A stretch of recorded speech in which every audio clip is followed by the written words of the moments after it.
Wait, Kenya is now xenophobic. The country that was once called the most welcoming African nation is now being called xenophobic. Well, this all started last Saturday. There was a football match between Mogadishu FC, which is a Somali team, versus Kenya Police FC. Well, the Kenyan team, they defeated Somalia 3-1, and it seems like the Somalians, they did not like this. Two Somali teens, they were filmed taking the Kenyan flag, kicking it, and another one taking it up, rubbing it across his private area, and then tossing it. Well, Kenyans, they did not like this. That video, it went viral. Everyone in Kenya was talking about it, and then the government got involved. The government ordered that the DCI, they arrest those two teens at once, and they were arrested less than 24 hours later. Well, the Somali people, they're saying Kenyans are xenophobic, mainly because they're saying that they were just looking for an excuse. They're saying that the Kenyans, they have never liked the Somalians, and they just needed an excuse, and they found the perfect excuse when these two teens were seen kicking the flag. The Somalis, they're saying there was a Kenyan woman who was kicking the flag also, but no one got angry. They only got angry when they saw a Somali doing it, and now they're saying they're being told to go back to their country, both in public and on social media. But for now, there has been no violence, but they're saying, when is the government going to act until violence is actually there? They're saying, you're supposed to help us as Kenyan citizens, even though we came from Somalia or our parents came from Somalia. Is Kenya xenophobic, or they just don't like people disrespecting their flag?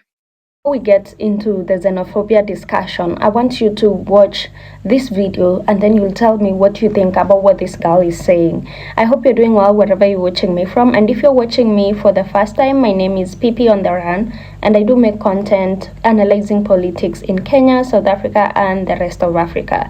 Let's watch this video and then we'll come back to our discussion. It's quite ironic when people tell Somalis to go back to their country. Let me give you a lesson. Quietly, academically, and with tea on the side. So let's put the record straight. Somalis are among the oldest inhabitants of this region. Long before colonial borders, Somali clans lived, traded, and grazed across what is now the northern Kenya, the Horn. Our presence here is not recent, not borrowed. Meanwhile, Kenya as a modern state is a colonial invention of the 20th century. The British stitched it together from diverse communities, many of whom migrated here over centuries. The Kikuyu, Embu, and Meru trace their origins to migration from Central Africa.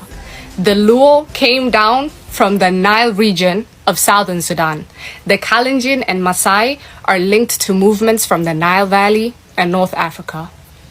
Coastal Swahili identity itself is a blend of African, Arab, and Persian migrations. So, in short, Kenya is a land built on migrations. No group can claim to be original in a vacuum. And when we check the timelines, Somali settlement in the Horn and northern Kenya predates the arrival of many groups now calling themselves gatekeepers. What are you gatekeeping? So the next time someone says, Somalis, go back, go back, go back, the answer is simple. Go back where? Where? We were here before Kenya was even Kenya. If belonging is measured by roots, movement, and contribution, then Somalis have every right, not second class, not borrowed, but the first to claim Kenya home. Respectfully, enough with the revisionist nonsense. History does not bend to slogans. Also, Palestinians have nothing to do with this fight. So, let's be factual, let's be realistic, and let's educate ourselves. One thing I've learned about xenophobia, and especially in South Africa, is that xenophobia is a word that they use to manipulate you not to fight for your rights. It's a word that they use to manipulate you into giving up on claiming what's rightfully yours, and it's a word that is used to make you look bad. And it's not a thing, okay?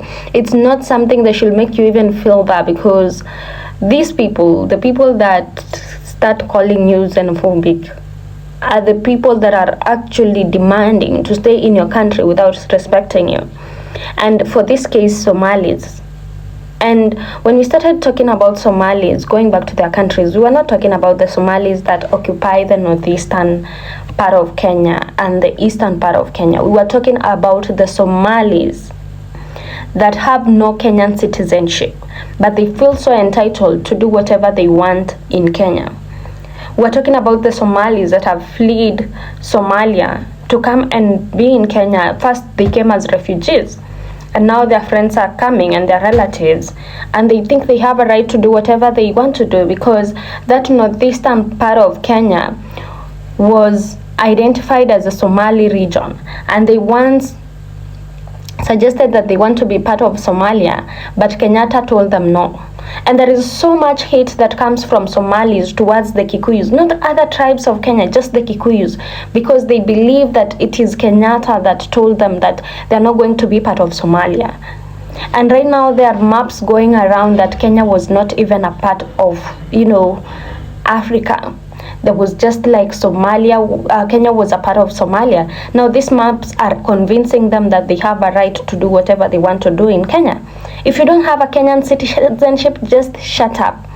So for the girl that is making this all video and telling Kenyans that Kenya is made of, immigrants, that it was all immigration that made Kenya, and so is Somalia and every other part of Africa, and we shouldn't be complaining because it is immigrants that made Kenya what Kenya is.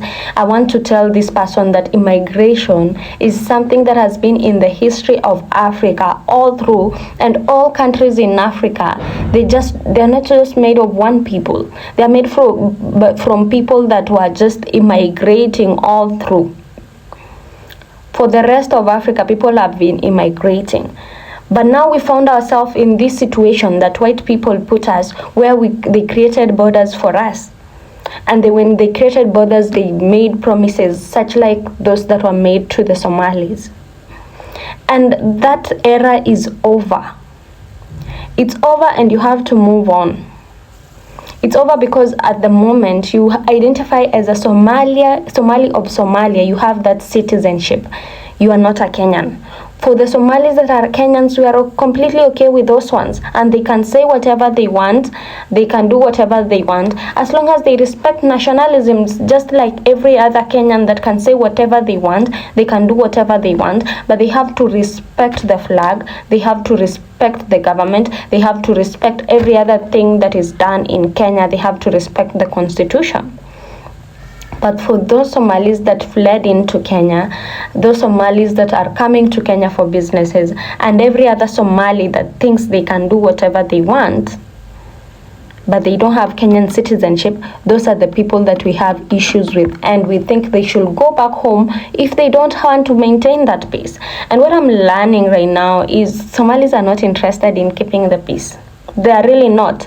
And my big question is, why can't we give that back, the piece of land back? The other day Ndwale said, if this northeastern region is the problem, why can't you give us the land and everybody can stay wherever they want to stay?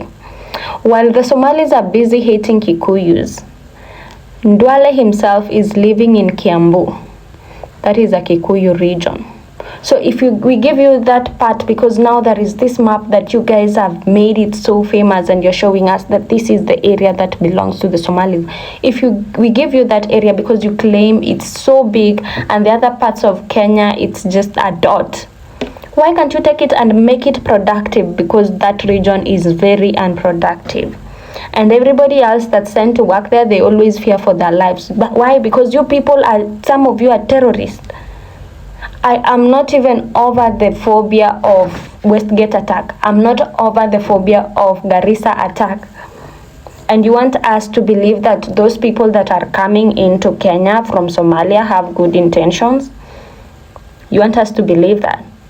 It's not even, a lot of people are bringing in Islamophobia and all that. The Muslims are not the problem. The Muslims are not the problem.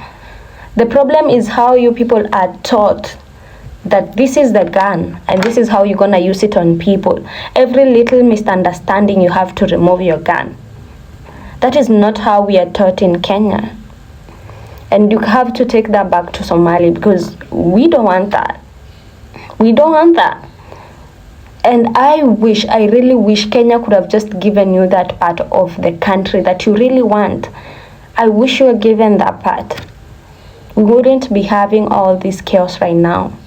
And my big response will always be, you have such a big, beautiful land with a very long coastal strip that is very, very useless. You've done nothing with it. I know you can tell us to go back to Congo, but do you have a Kenyan citizenship? That's where the question should be. Anyway, if you're watching me for the first time, again, don't forget to subscribe to this channel, and as well, don't forget to leave a comment down below and like this video. We do have a membership, so if you want to continue supporting us, you can support us by subscribing and joining in to be a member. See you on my next video. And also, you can access more videos on my playlist, so you can check it out. There are videos about Kenya, there are videos about Congo and South Africa. See you later, guys.